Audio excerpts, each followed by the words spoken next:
Google has been working on building out its RCS functionality for a few years now, and recently they've been able to convince all three major US carriers to jump on board.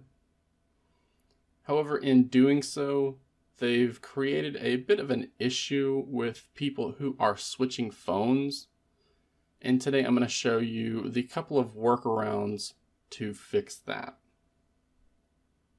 So in the near future, Verizon will be joining the other two major wireless carriers in the United States by also preloading the Android Messages application on their devices.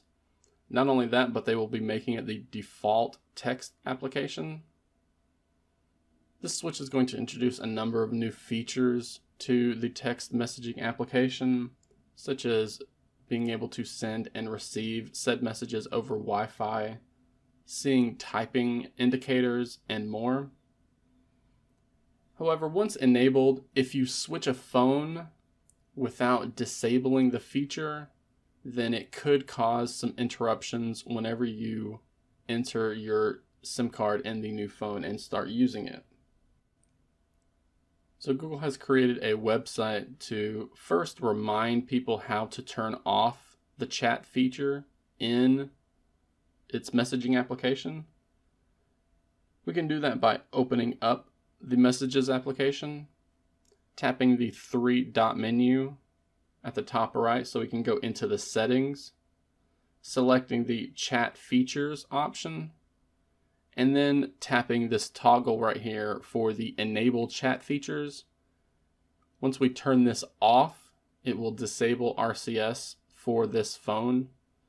That way you can, whenever you switch phones, you can make sure this feature is enabled, and therefore you will receive your SMS and MMS messages like normal. Now, not everybody is aware that we need to do this, so there are going to be many people who forget to disable chat features before they switch phones. So Google, again, on this same website, which I'll be including a link to in the video description, has also created a form to fill out that lets you enter your phone number so you can receive a code, and then lets you enter that code so you can verify. This will deactivate RCS chat features on that old phone. This is especially useful for people who do not have access to that phone anymore.